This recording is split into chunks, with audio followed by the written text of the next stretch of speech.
Good afternoon. I'm Dave Goldenberg. I'm the chair of the Ridgefield Affordable Housing Committee.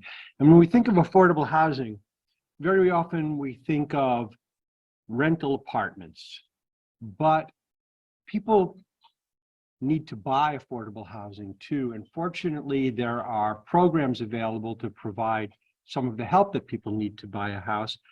Unfortunately, it's a very complicated process, but fortunately, banks partner with CHFA, the Connecticut Housing Finance Authority, to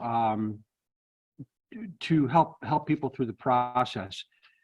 Deborah Franceschini, who is a member of our committee, the Affordable Housing Committee, had a great idea, which was to invite somebody from a local bank that participates in the program, in the CHFA program, to come and talk to us. And we're a small group, but we're very interested.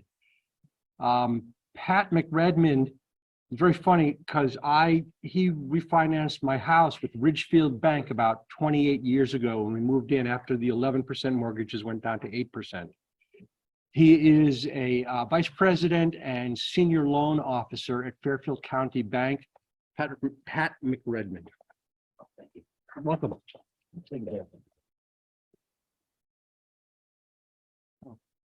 Dave, thank you so much. I really appreciate it. I appreciate you coming out today, Wednesday after Memorial Day weekend. I know it might be a little bit of a tough week to get folks here, but I really do appreciate that. And, just a little bit about myself before I get started. As Dave mentioned, I'm a vice president, senior loan officer with Fairfield County Bank. I originally started when it was Ridgefield Bank back in '95. I've been in the mortgage business since 1992. I started with a small company out of New Britain, Connecticut called the McHugh Mortgage Company. And when I had an opportunity to go to work for Ridgefield Bank, I grabbed it.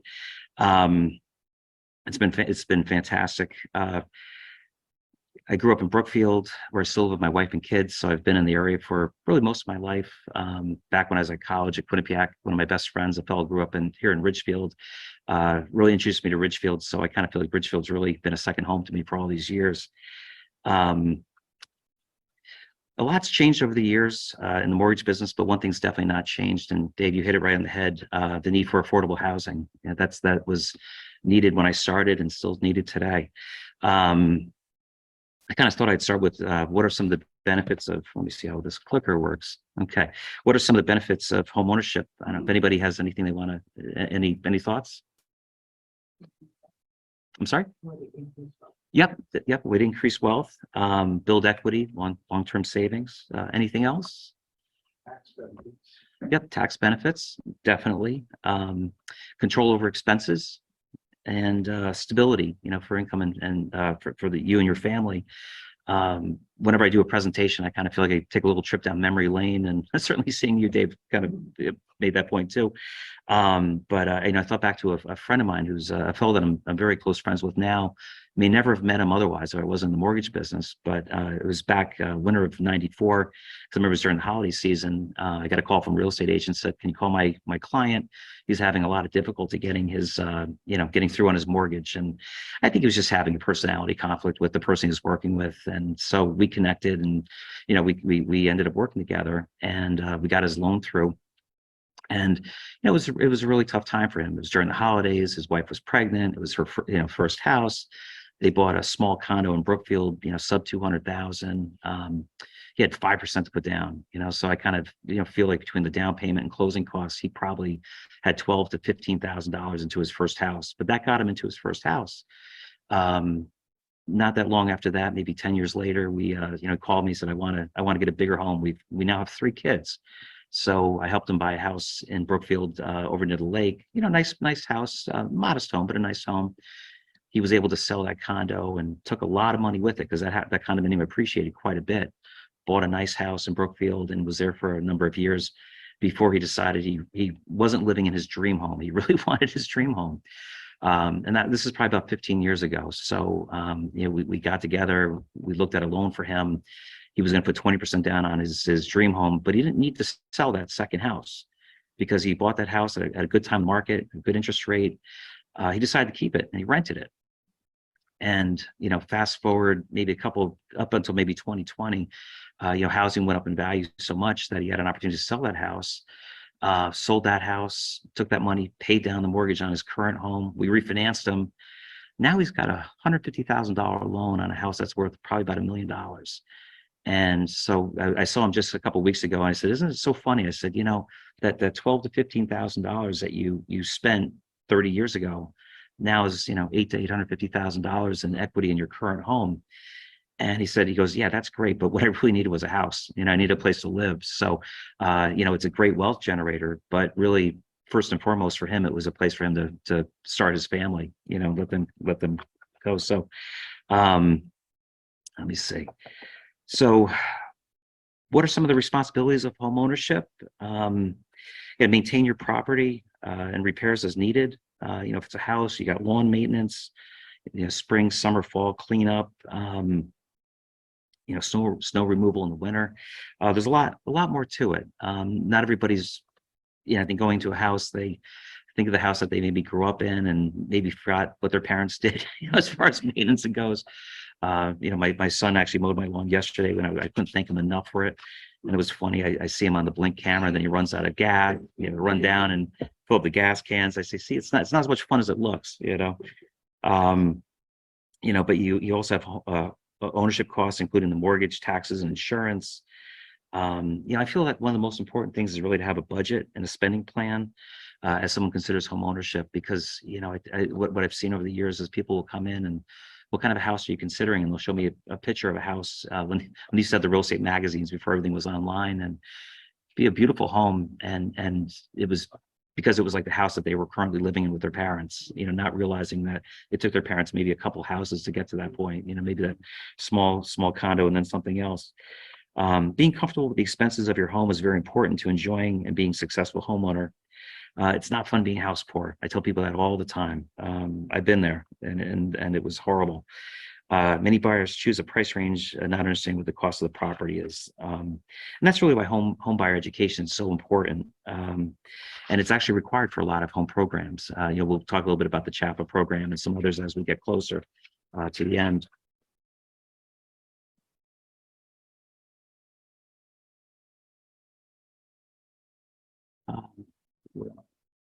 Okay, go open one more. Okay. What are some of the purchase costs? Closing costs will vary by loan program and lender. Some of the main expenses will be the down payment, closing costs to the bank and attorney, establishment of escrow items. Some programs allow for you to finance some and all the closing costs. In some cases, borrowers negotiate a seller credit to use towards closing costs.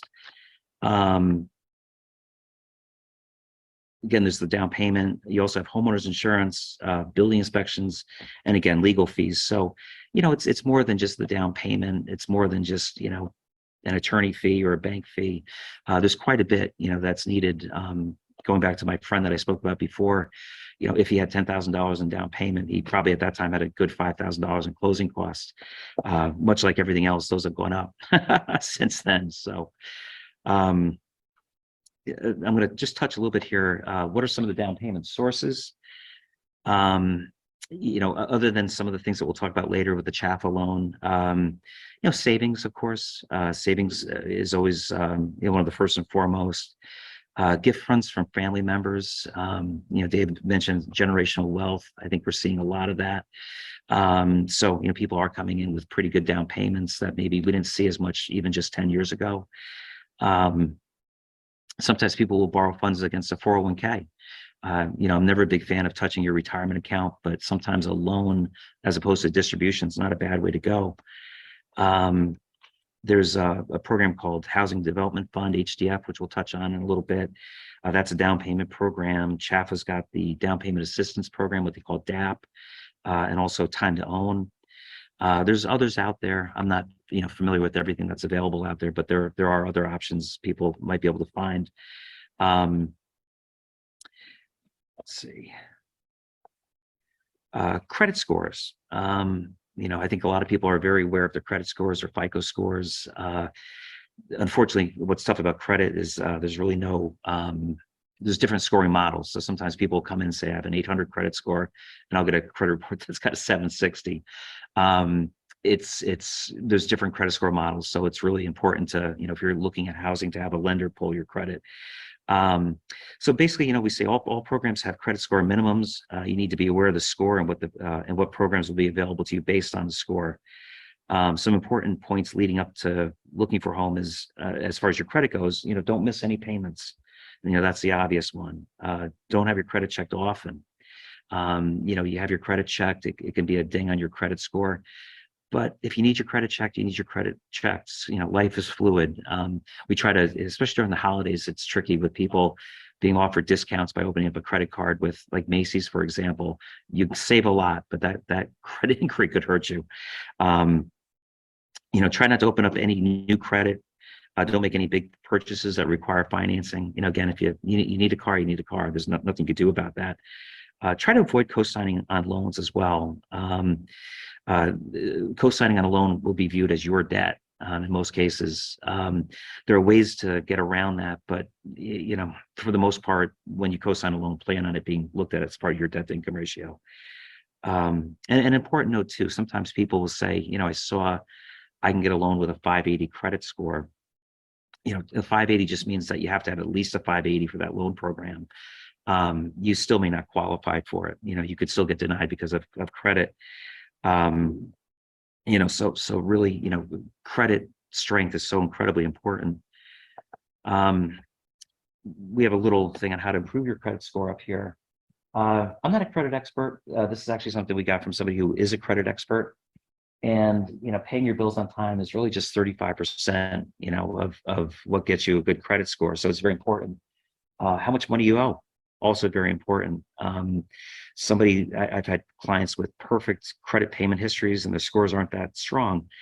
But when you look at their credit report, you see that they have a lot of debt, a lot of credit card debt, for example. Length of credit history is important. New requests for credit will start to accumulate against your score. That's a short-term thing.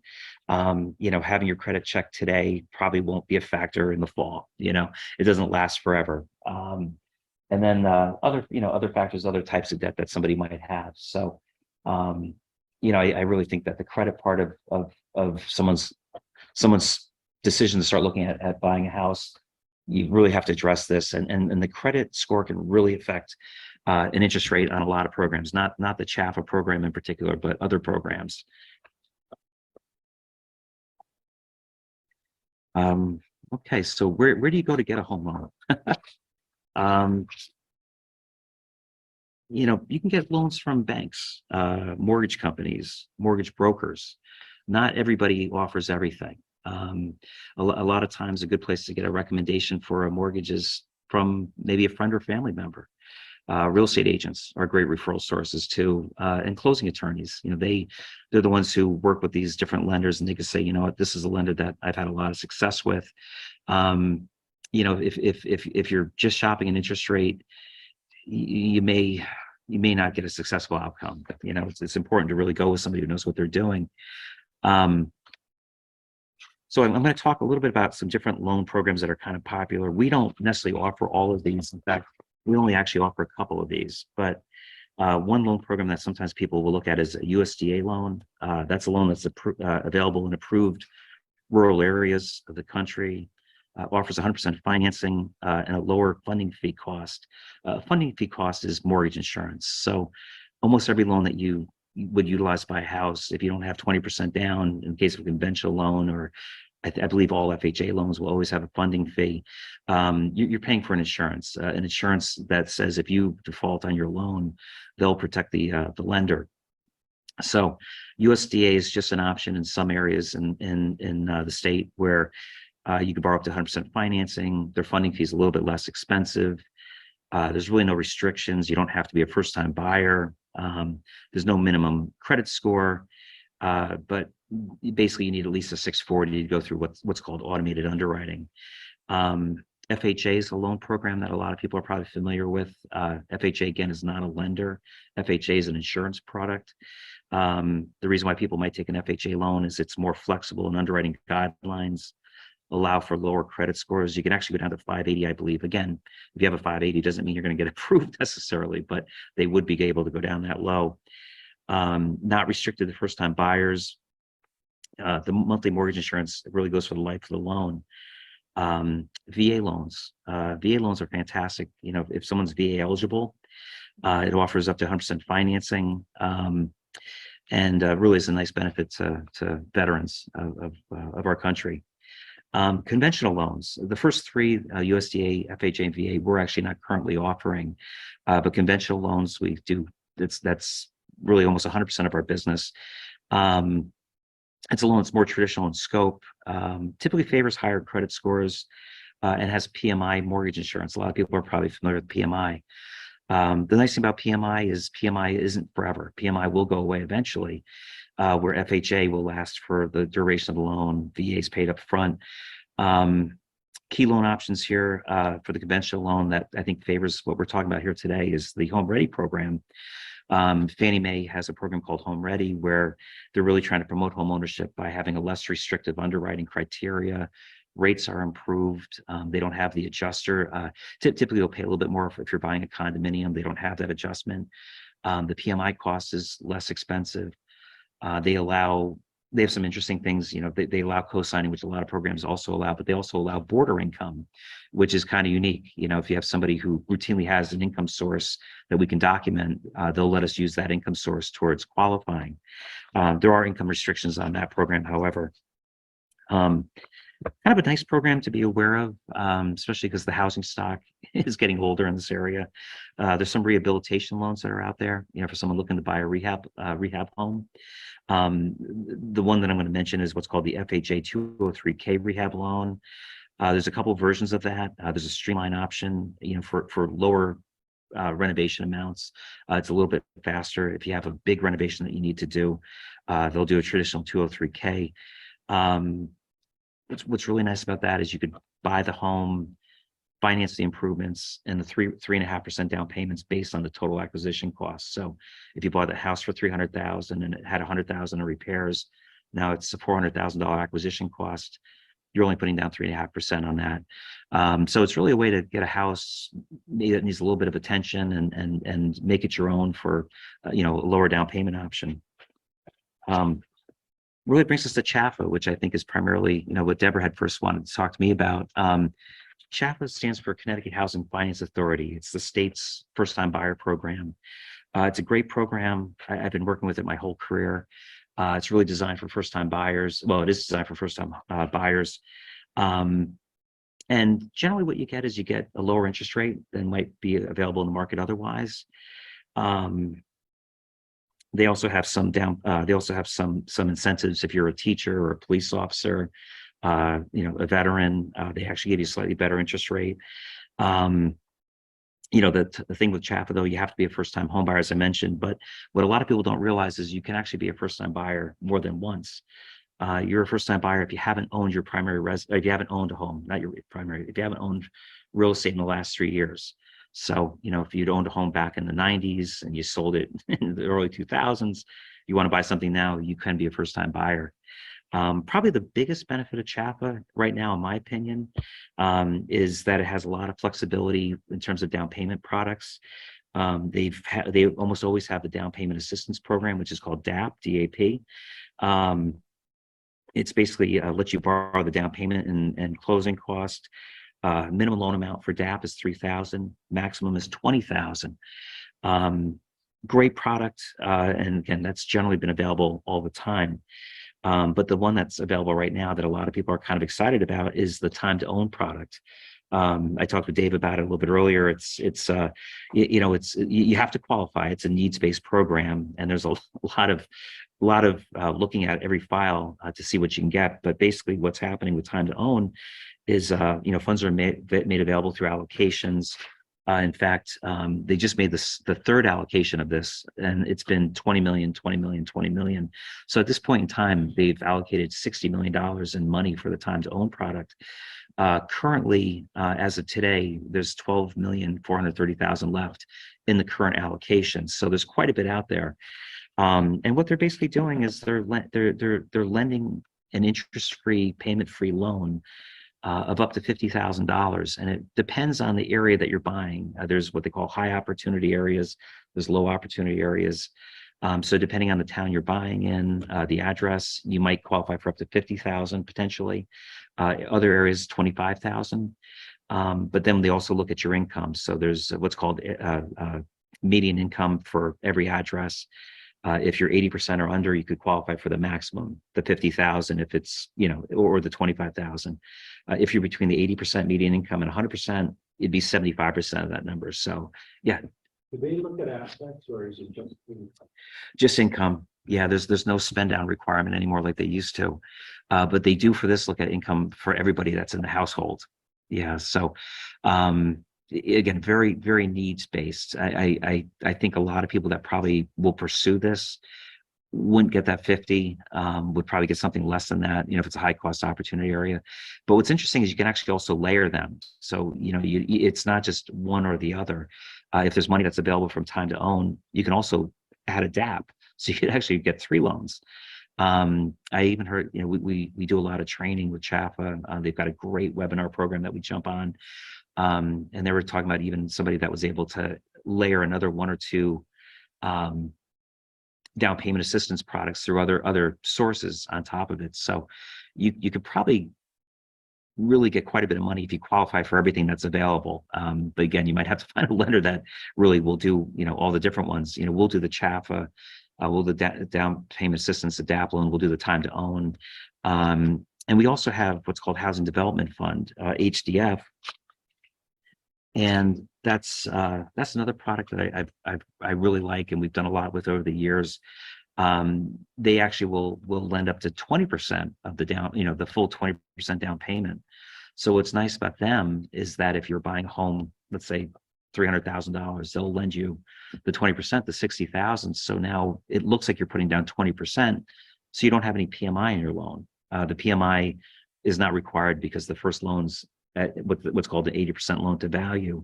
So you get 2 loans, no PMI. That interest rate's fairly attractive, 3%, and it's amortized over 20 years. So it's a nice option to go with. I realize I threw a lot at you on that one slide. I could stop now if anybody has any questions. More my purpose, I think, is just to make you aware of these different products and kind of terminology, if you will.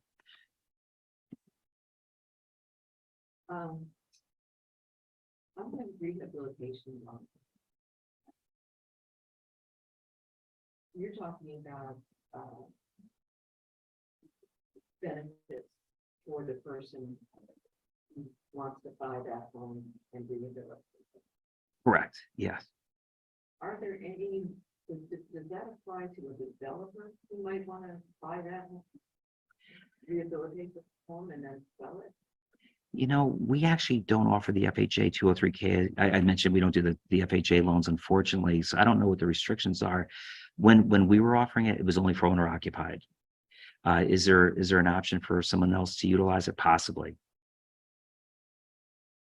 Okay, one other question, maybe this is more appropriate at the end, but this information about CHFA is totally amazing.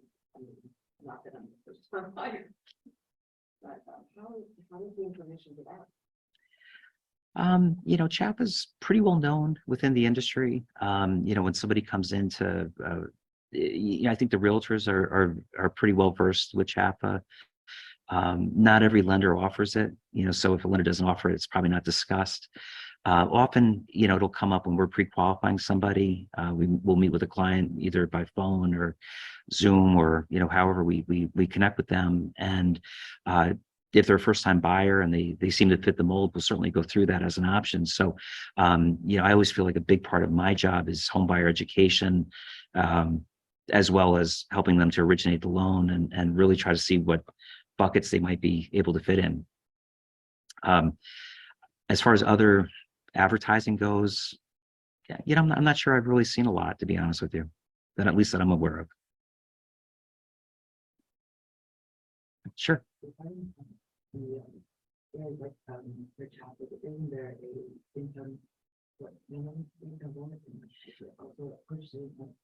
Yeah. So CHFA does have both income and sale price limits. They vary from town to town. I don't have the specific limit with me at the moment. CHFA has a pretty robust website. It's chfa.org. So chfa.org, and they have a map you can look, or they'll actually list by town. What you'll see is that they have an income limit and a sale price limit, and it's based on a family of 2 or less, or 3 or more. And time to own is a little bit different, but with the CHFA program and DAP program, they only look at the income of the person that's on the application.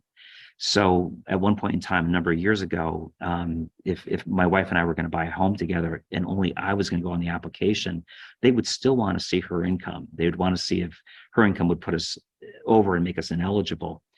Now they don't do that anymore. So that's been a really big benefit. Time to own, they do look at all the income, however, that's on, the household income. So you've got to be careful of that when you go through that. But it's very specific town by town. But they're pretty reasonable numbers. Yeah, so when we first heard the program coming out, and it was exciting to think that somebody could get 50,000, didn't realize how many qualifiers there are in there. So what happens is there's a median income, for every home has a median income. If the person is 80% over that income, so let's say that median income is 100,000. They have to be at 80,000, 80% of median income. If they're between 80 and 100%, they could qualify for the full amount that's available in that town. If they're over 100, if they're between, I'm sorry, they have to be under 80%. If they're between 80 and 100%, then it's 75% of what's available in that town. And if they're over the 100%, they're just ineligible.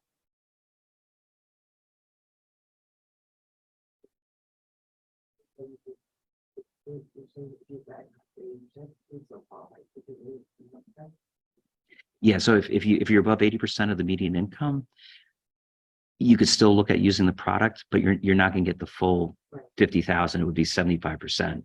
But if you're over the 100%, then you just don't qualify for it. Yeah. So, okay. Anything else on that? Yeah. As a mortgage officer, a loan officer, can you describe what your role is in helping people afford a house? Sure. In fact, I'm kind of even coming up to that a little bit. Yeah, let's see. Well, in fact, let me jump into this part of it, and this might actually kind of take that. So, how much can you afford? And this is unique to each borrower. We look at credit, income, liabilities, and assets. So we kind of spoke about credit a couple of slides back. So for income, what we're going to do is we're going to try to determine what your usable income sources are. Not all income is usable.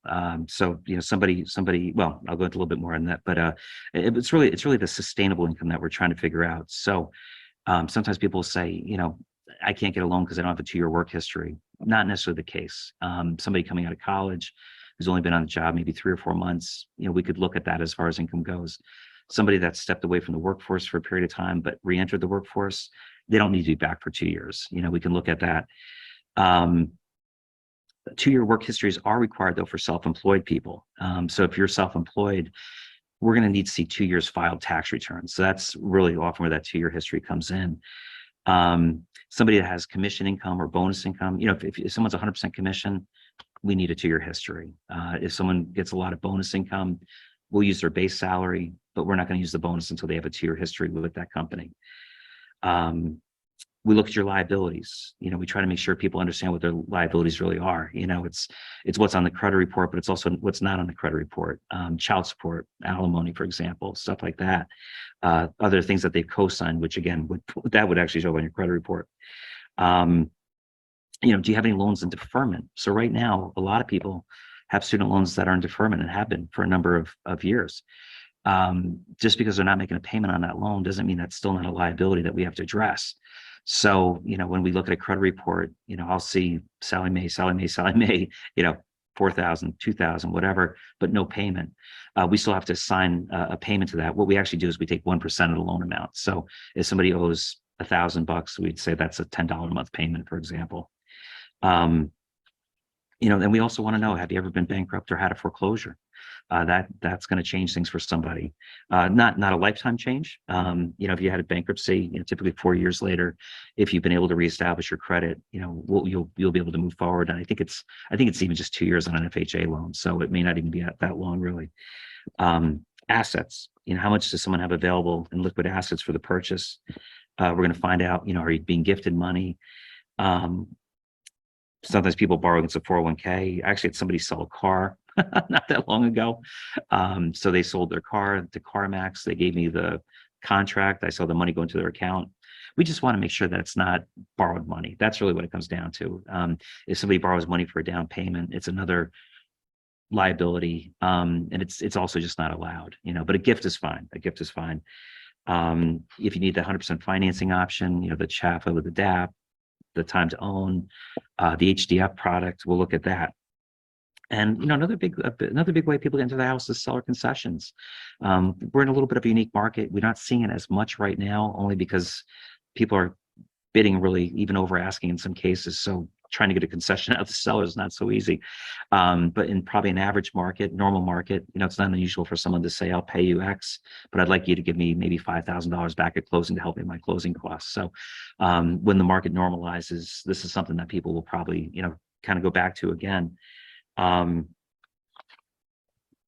and then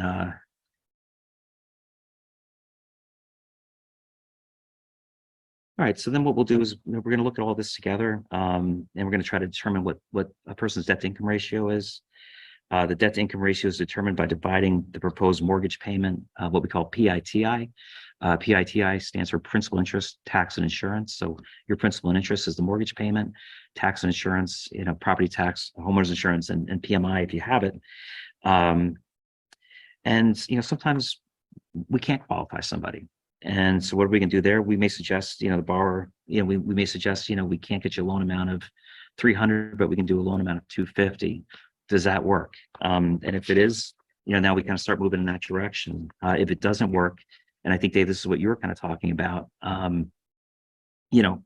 what suggestions can we make to get them there? Is it a matter, sometimes the only suggestion is more income. That's not so easy to do. But it can be done with a cosigner. Sometimes the suggestion is, maybe try to pay off some debt, and certain debt can be paid off pretty easily for some folks, and that can make a big difference. Sometimes it's changing a loan program, instead of getting a fixed rate loan, would you consider an adjustable rate mortgage? Those might qualify a little bit higher. So it's really, I think, my job up front is education as far as, what programs are available. And then it's, trying to help somebody, get through, some people fly right through, they can get any loan in the world that they want. And it's just more letting them know what's available, and they'll choose a payment in many cases. But in some cases, it's really, going through and working with the client and advising, what to do. So before I move on from there, sure.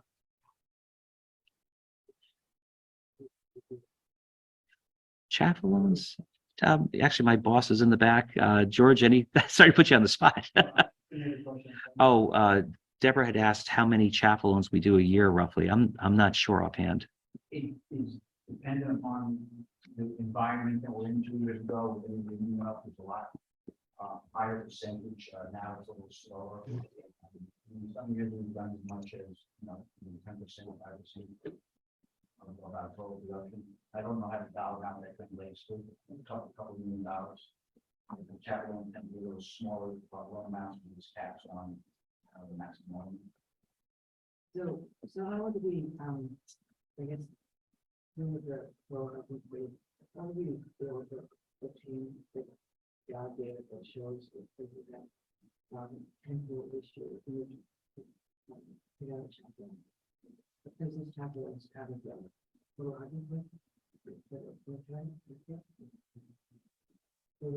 Yeah.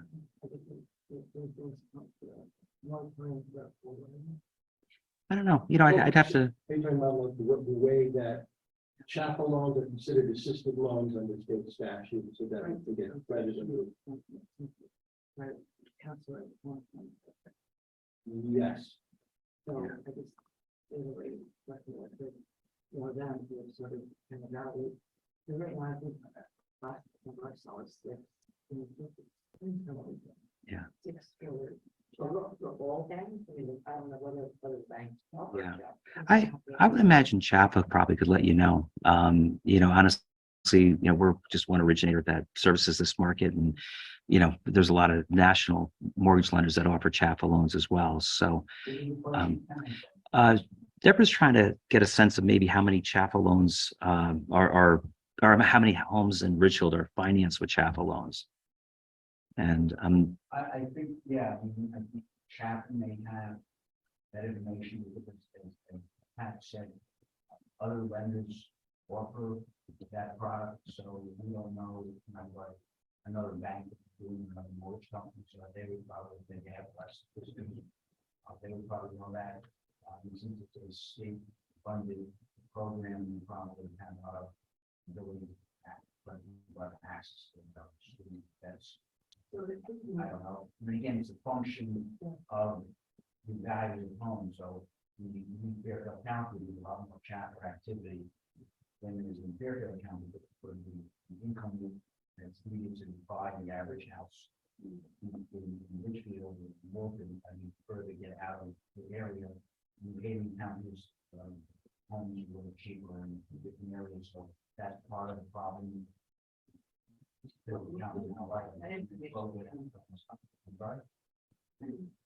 Might find that information on that work.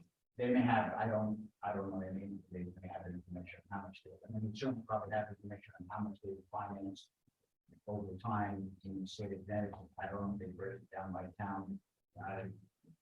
If not, it's probably waiting from them. yeah. Okay. Thank you, George. Appreciate that. Okay.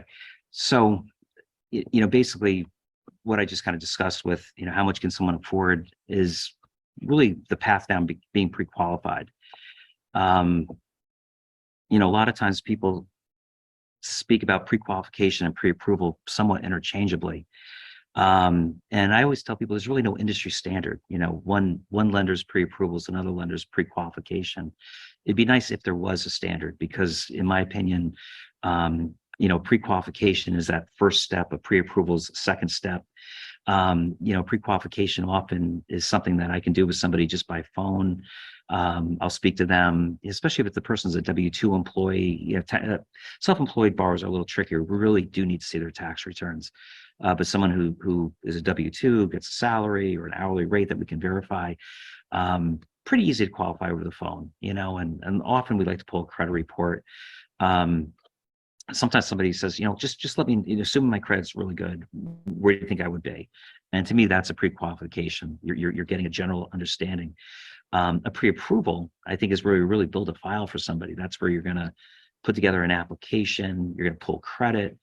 You're going to look at, their income information. You're going to verify with a pay stub. You're going to verify with a tax return. I'm going to want to see their bank statements. Fortunately, a lot of times they have accounts with us. That makes my job even easier. But you really want to look at it in some detail. And something that we do that not every lender does, if somebody would like, and they meet certain criteria for this, we'll fully underwrite a file for somebody before they even find a house. So when they actually go to make their offer, they're not just using even a pre-approval letter. They actually have a commitment letter in place. We can't do this for a CHFA loan because only CHFA can approve a CHFA loan, but we can do it with our conventional loans, and we do it quite a bit.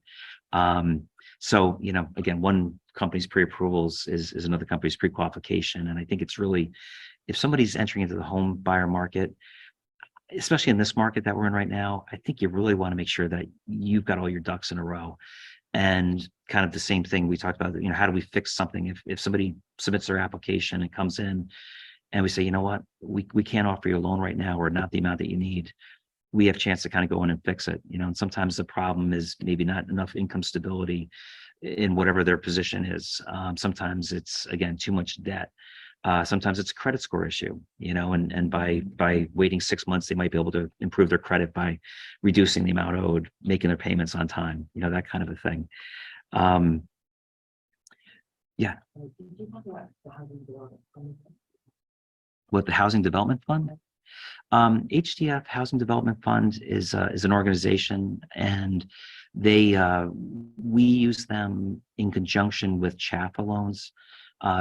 What they basically do is they'll lend 20%, towards a purchase price. So their product I really like, because it's when the time to own is not available and just the CHFA DAP is available, because the maximum DAP loan is 20%. I'm sorry, 20,000 rather. You generally find yourself in a loan where you still need PMI, but it's always case by case and time by time. What might be a great program option today, 6 months from now, I might be saying something different, depending what rates are and stuff. So the HDF, the Housing Development Fund, would lend up to 20%. So now you've got 2 loans, but you have no PMI in that first loan. The CHFA loan has no PMI. It's really a great program. It's just another option for somebody, to get in with that has little down payment. You can also do closing costs with the HDF also, but the same thing. There's also income limits to be aware of. So I believe with HDF, it's 25%, and it's 20% for down payment, and then up to 5% for closing cost.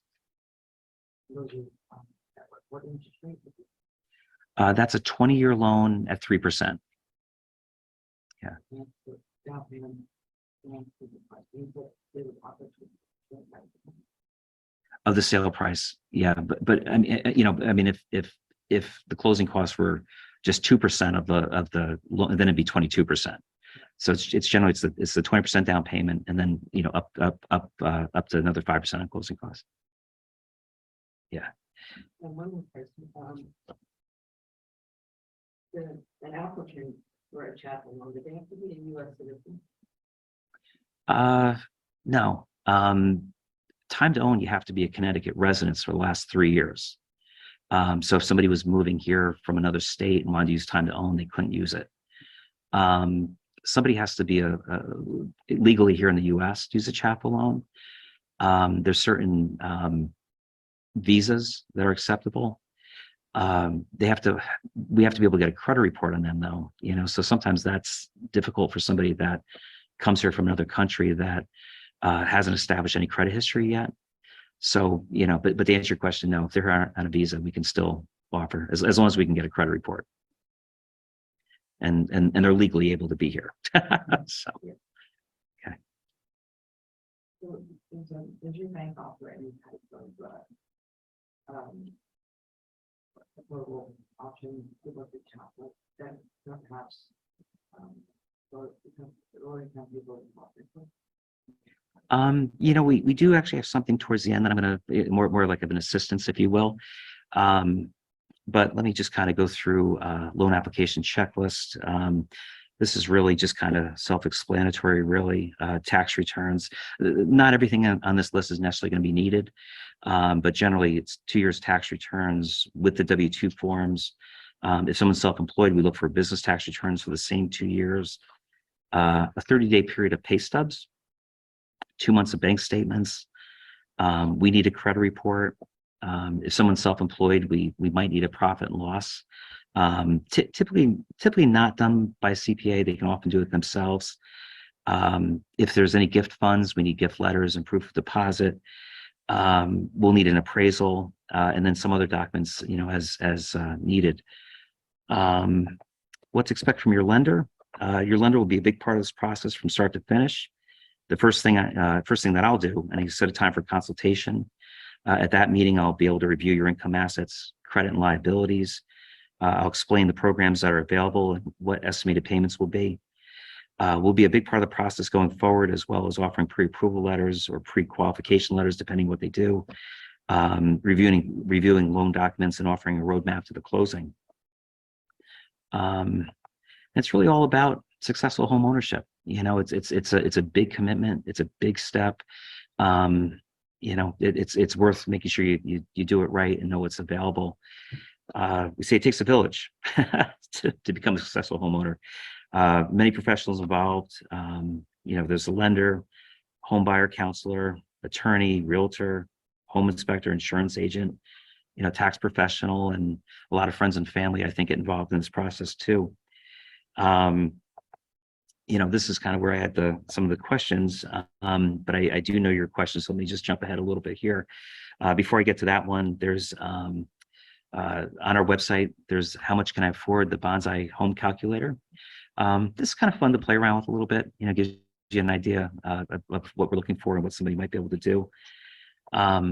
There's a $200 off coupon that's available that we can offer towards your closing cost. So if you'd like, I have some cards in the back. I actually have quite a bit of collateral in the back. Probably should mention the waters before you guys came in, but you can grab on the way out. There's cereal bars. There's some little notepads that are kind of nice. There's also flyers from CHFA. If you guys want to grab a CHFA flyer, there's a time to own flyer. There's one that's also in Spanish.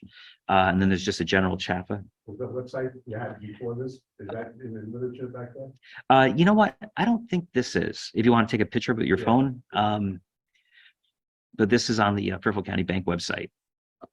And but yeah, by all means, but if you wanted me to send you a coupon, the $200 off closing costs, just grab my card and send me an email. I'll send it out. I'm not really sure if we have anybody on Zoom or not, but if somebody is, if you wanted to send me a text, 203-648-7222 is my cell. 203-648-7222. If you send me a text with your email, I'll send you a coupon. And Deborah, I think this is more what you were asking about. What are some things that we do to help people? So every home falls into a census tract. And when we make a mortgage, we're going to look at every address that comes in. We check to see if it's in a low to moderate income census tract. And if it is, what we're offering is $1,000 off closing cost, and we're going to improve the rate by 1/8. That doesn't apply to CHFA loans or HDF loans. We can't improve the rate, unfortunately. But if it's a traditional conventional loan or one of our portfolio products, we'll improve the rate by 1/8.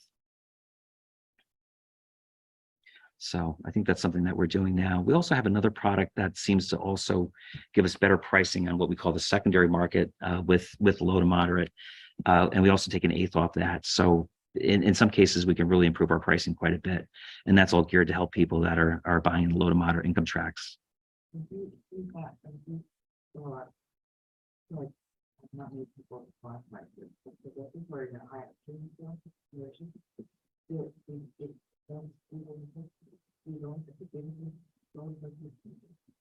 I'm sorry.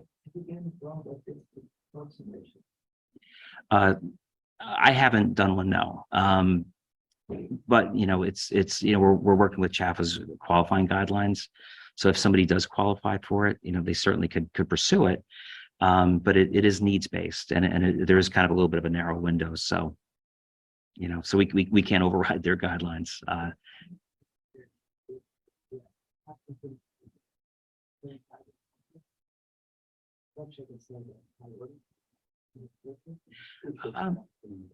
Yeah, well, that's something separate. Ridgefield's a high opportunity area. This is you asked what we're doing.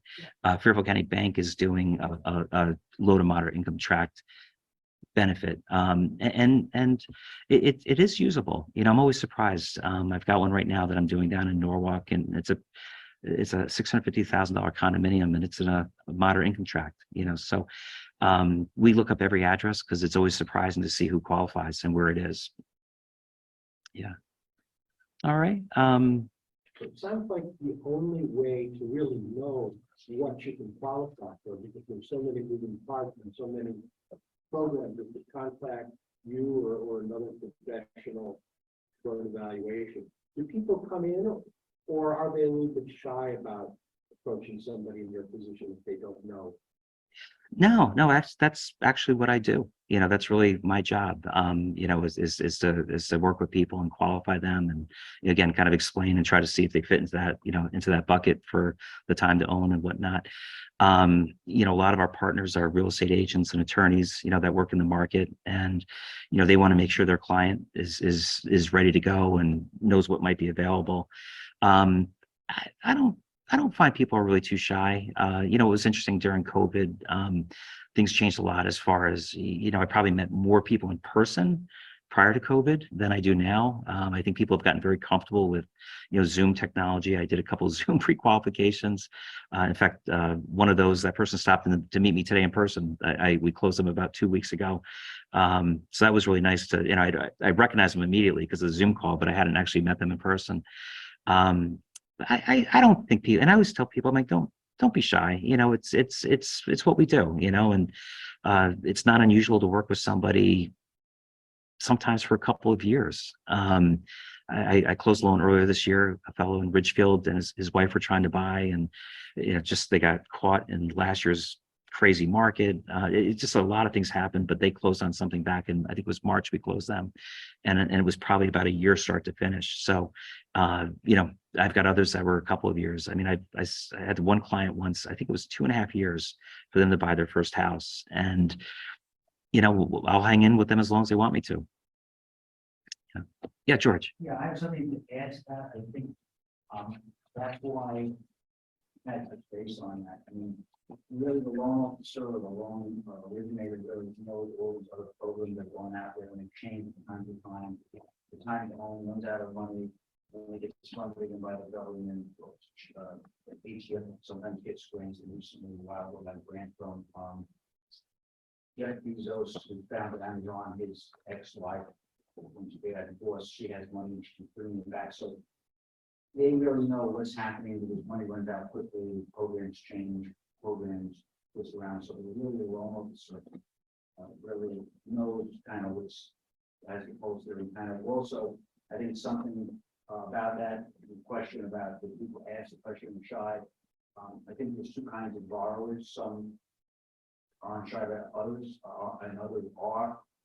And I think some of them have the ability to have loans by phone, by Zoom, but there are a lot of first-time home buyers who want to be face-to-face, but sometimes face-to-face, you think of a question and maybe you don't think of when Zoom call. So sometimes people will go to these online banking companies and they may probably don't get the same level that Pat will have, who's been serving in the area here for 25 years. So I think that kind of goes to the question potentially that person, but I think it's a more complicated process than a lot of first-time home buyers find. I think a lot of people nowadays go online and think they need questions and answers. They think they understand that a lot of things come up in between that those questions aren't good. So I just want to kind of add that, to that. But I mean, that's where I think someone becomes like loans. It's something else that is important to realize is that the brokers don't have the ability, most brokers, to make the lending decision that they get a loan and they'll just keep it out.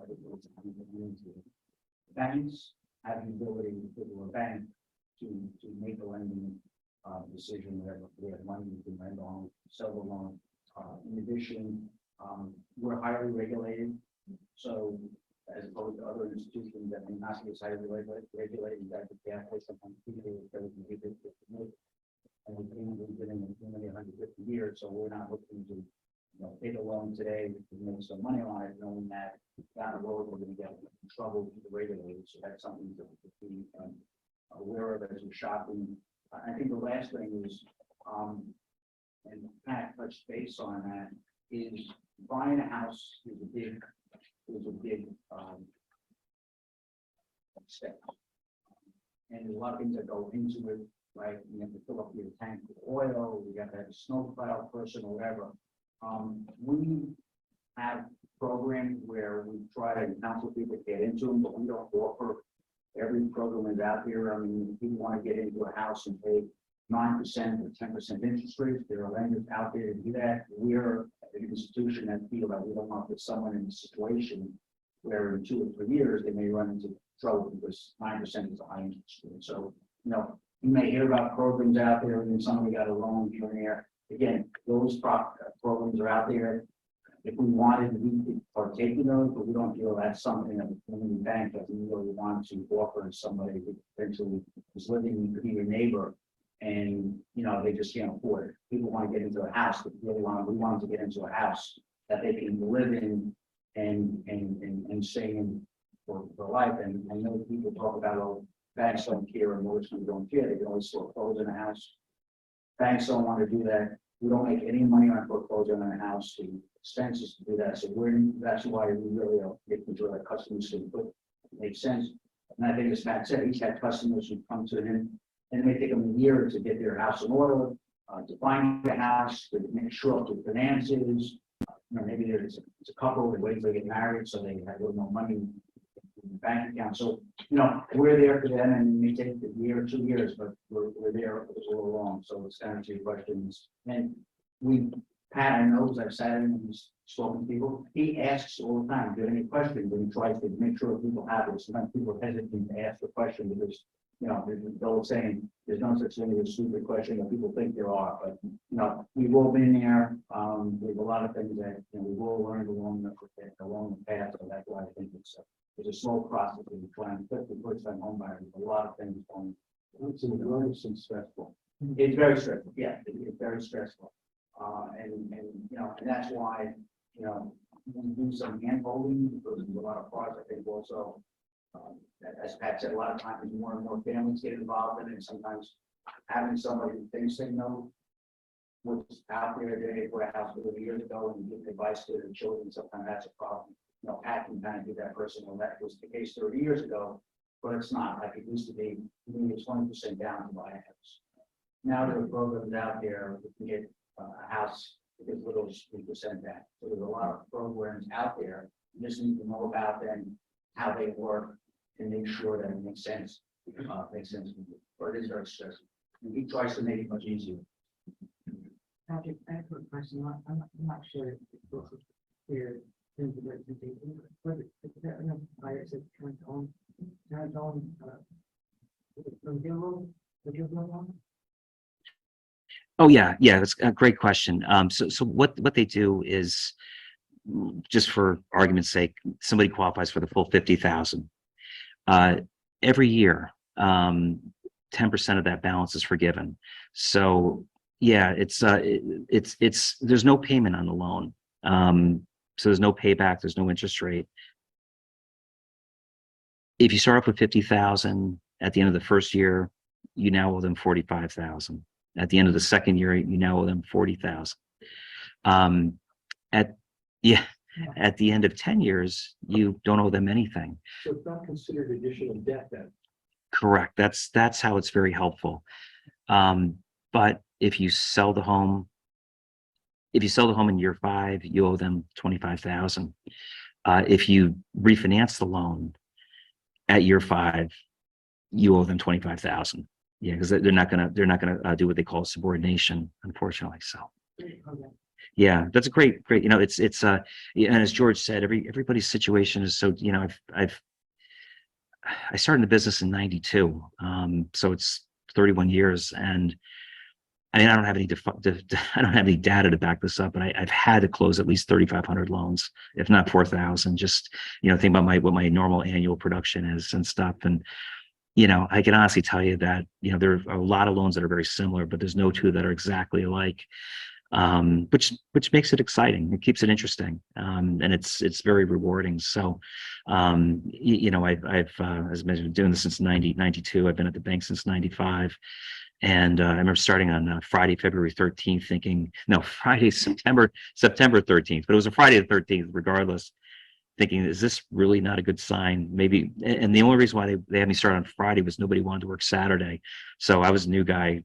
I literally started Friday and I was working Saturday morning on the 14th. But it's been a great run. Really get to work in a wonderful community. George's been a great boss. Everybody. Oh, yeah, Jill. It can't beat Jill. Or did you have a question? Oh, okay. Well, then, yeah.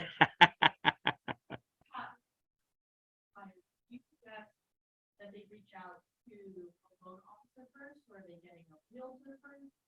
People know the staff of this paper, they're not. I think sometimes talking to a realtor first can be good because the realtor can. I see both. I mean, you really can't do one without the other. The real estate agent could probably listen to them and understand what they're looking for, and it's like, all right, well, this it's like anything. Like somebody may not really be aware of what a price range might be, and So I've had people say, I want to buy a home and my budget's $2,000. And it just doesn't get them as far as they want it to go, and so sometimes that, but then the realtor often will be able to refer a mortgage professional that they think might be a good fit. You start with the mortgage person. You may find that, sometimes my favorite conversation is the one where someone's like, oh wait, I could do this right now. And that happens a lot. They sit down and, I didn't think I could do this for whatever the reason might be, or the reasons. It's a lot of, the hardest thing in my business is, people go to barbecues and they talk with their friends and family, and sometimes they get advice that was good 10 years ago but isn't current now. I've had people wait to do something when they probably could have done something sooner. And I've had people get really excited about doing something only to find out that maybe they're a little bit ahead of the curve. But I think whether you start with a real estate agent or a mortgage person, probably that next professional should happen kind of quickly. And then that's kind of the starting point. And the best thing that I think I can do for somebody is if there's somebody who, especially with HDF, Housing Development Fund, if they're a good candidate for that product. And I might have misspoken. I looked my notes. You can definitely do the 20% down payment. I don't know if it's up to 25. It's 20% plus closing cost. But most closing costs would never be more than that. 5% would be a big number. So I'm going to just retract that. But, if somebody might be a candidate for HDF, we want to connect them with them sooner than later, because there's a lot of education. There's a lot of time they have to put in. Sure. Regarding the chapter ones and what have for those who are concerned, so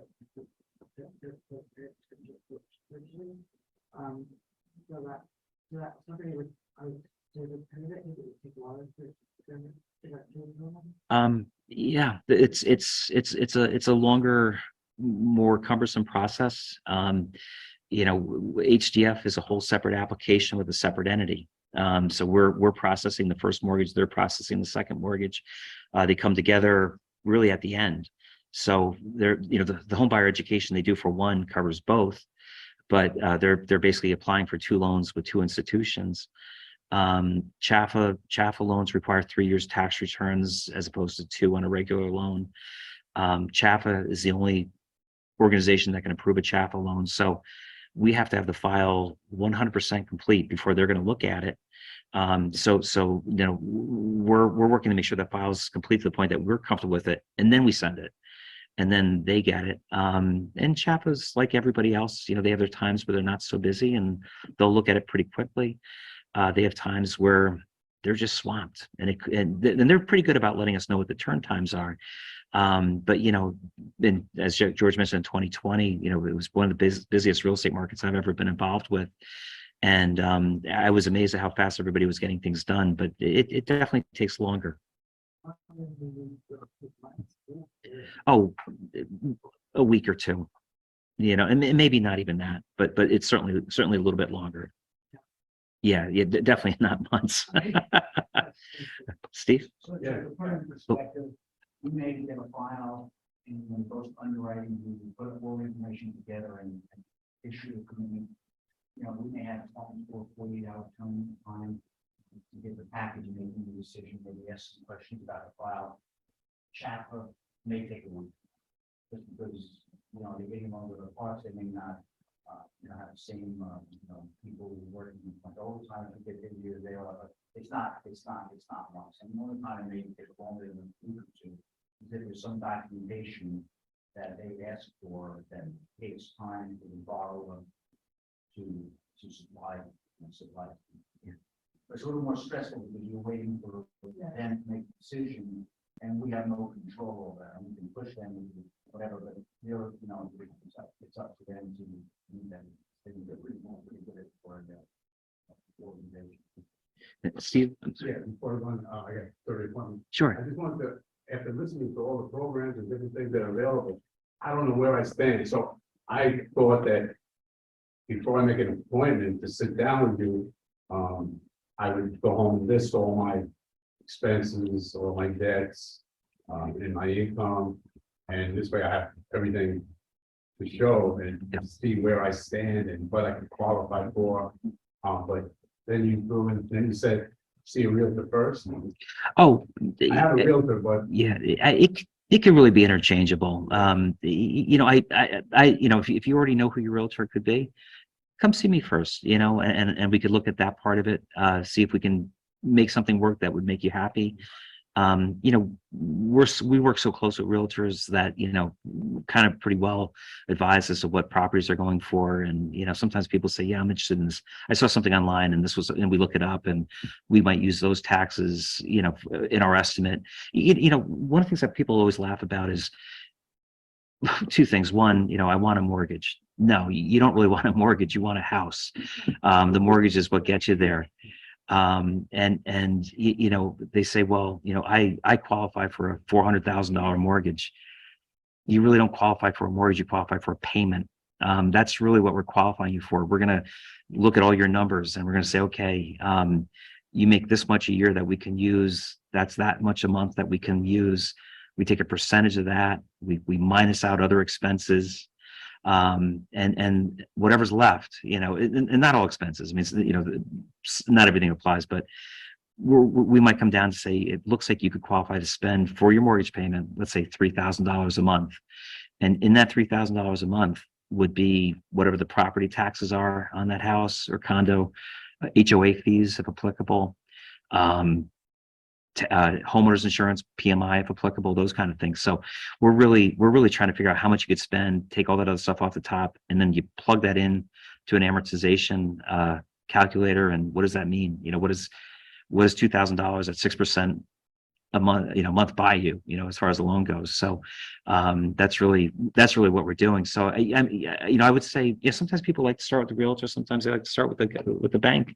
yeah, I'm curious, what can I apply, what can I qualify for? Yeah. And, my age and different things, I got a lot of considerations. Sure, and age isn't a factor. It's a factor. George? Yeah, just to follow up that question, and you may think I'm biased, but I think going to a mortgage person, sitting down and being able to find out exactly what you can afford, what that loan amount to translate to is easier. If you may go to a realtor, they may say, what's your income? What's your asset? Okay, I think you qualify for a loan of 200,000, 300, whatever it is. And let's start looking at these price ranges where you go to Pat and he may say, maybe we can get you, a larger loan amount because there's some income that you miss, or maybe you really want to stretch it that much because you're going to be in trouble here. So I think that's better than going to the realtor. On that, because of my experience, I've probably been in the business longer than that. Well, so, but sometimes people like to upsell and think that you can, well, if you can afford this, maybe I can squeeze a little more and I can get you there. I don't think you want to look at a price range of houses that you think you can afford and you can't, like, Pat said, it's not the loan amount is based on the total payment, and the payment is based upon what the taxes are. So you may be looking in one town, which is a lower tax rate than somewhere else. So you can get the same loan amount, but you're not going to, if the mortgage is going to pay taxes, then is available to support the house. So I think that's what's it's more important. So obviously there's some towns that taxes are higher, some that are low, right? A lot of people leave Westchester because the taxes, real estate taxes are very high, but that real estate tax has to go into your payment. So that's why I think going to somebody, they should go look for a house and know pretty close on what you can look at. And again, it's or we go to real first, quickly go to the mortgage person just so you make sure you're looking at the right house. What you don't want to do is put a bid on something and then find out if it gets turned down because the legal income was really not acceptable by a bank or a lender or anywhere. Yes. Just a quick question. Sure. Thank you so much. This is very Oh, informative. of course. No, thank you.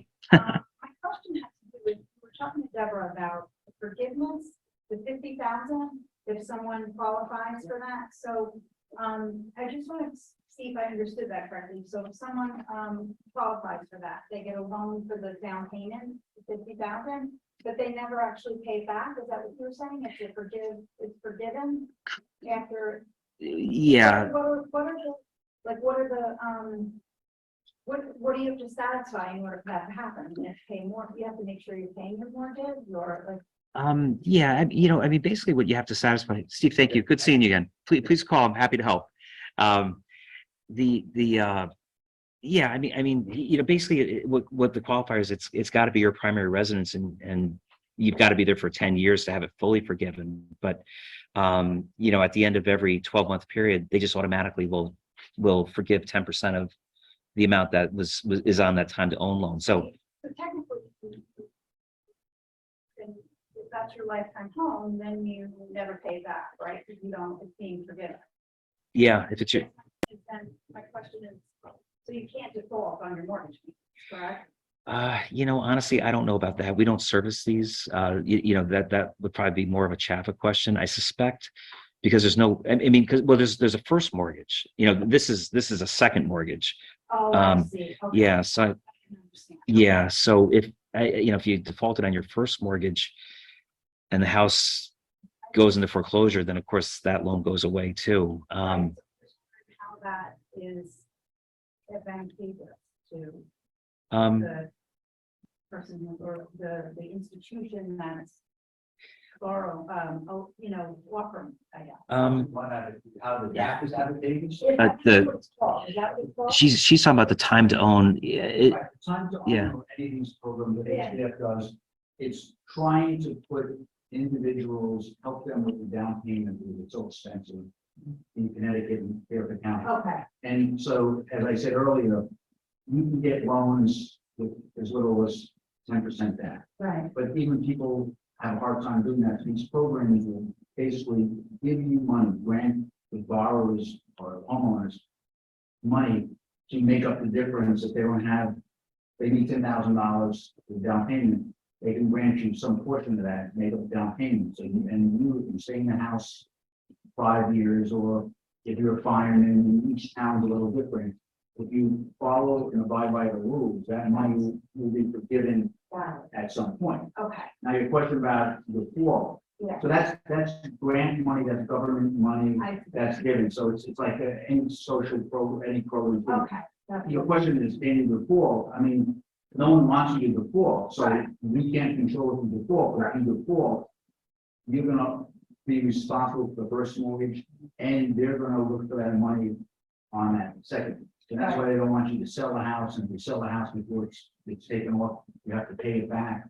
If you refinance it, the program is not there for people to flip it. The program is there to sustain the neighborhoods Okay, and do that. okay. Thank you. I appreciate that. But that's probably not a good, you go in and someone, you can't say, I'm thinking about the floating, that's probably not, that's not a good open line. Yeah. And there's these are specific, these are what she's not doing this before. But again, she's donated a lot of money to a lot. I got it. Okay. And in town, so like, we did a loan in Stanford, in HDF was building a condominium. And one of our borrowers had up to 7, I don't want to say that, but up to 7 additional down payments to get them for money. So they had a 5,000 from this company, 2,000 from here. So a lot of towns have different programs. I think Stanford has a program with the firemen, or you're a policeman and you live in town, you get something because these are communities of money that put it together. So that's why every town, and there are programs out there that we don't even know about. With different towns, they have different programs for different kinds of teachers or whatever. So Give back to the people. who right, live but that's in the the key. They community. don't want you to just take it, flip the I house understand. and move on. Because Right. It's trying to sustain the neighborhoods and help people live in very expensive areas, unfortunately, and COVID has made it even more expensive. to Right. fly up people out of New York Okay. City. So just piggyback on what you said, that person who had the 7 different, is that considered part of their debt now or no? Well, they don't have to pay it back. Correct. So, If they own it for 7, whatever it is, some are 5 years, some are 10 years. So they just, as long as they stay in the house, they don't sell it, that's all they have. and they make their payments on their first, or maybe some of the seconds, it's okay. It's okay. Okay. Yeah. But that program, that's very complicated. You have 7 different people making the lending decision. Right, okay. And you have the 7 different documents that are being signed saying that, in first loan, Yeah. you're gonna be there for 6 years, second loan, you're gonna be there forever. So it's, you know, you can layer. Ready to wrap it up? That was just kind of a Yeah. lucky layer in that this person was able to find all this different grant. Right. Okay. It's similar in some ways to college. When you go into college, you know, there's different grants and you go out and get a scholarship from Ridgefield Library and a scholarship Yeah. from this. Yeah. And you can layer them on top of each other, but it's Okay. somehow going out there. Some companies also offer, people maybe relocating to this area. The companies may offer something that people can relocate in there and give them $10,000 for difficult grant. We're gonna do the grant, but it's not a grant, it's not a grant if you decide to move. It's the grant is full. The grant is full. Right. Okay. So, yes. Understood. Thank Oh, you. and actually, you know what? I think the formal program, we should probably shut up. Yeah, we need to wrap up. Okay. But if you'd like to stay after and speak to George or myself, by all means, but I appreciate you all coming out today, and I think that's it. Thank you. Of course. Patrick, with McRedmond.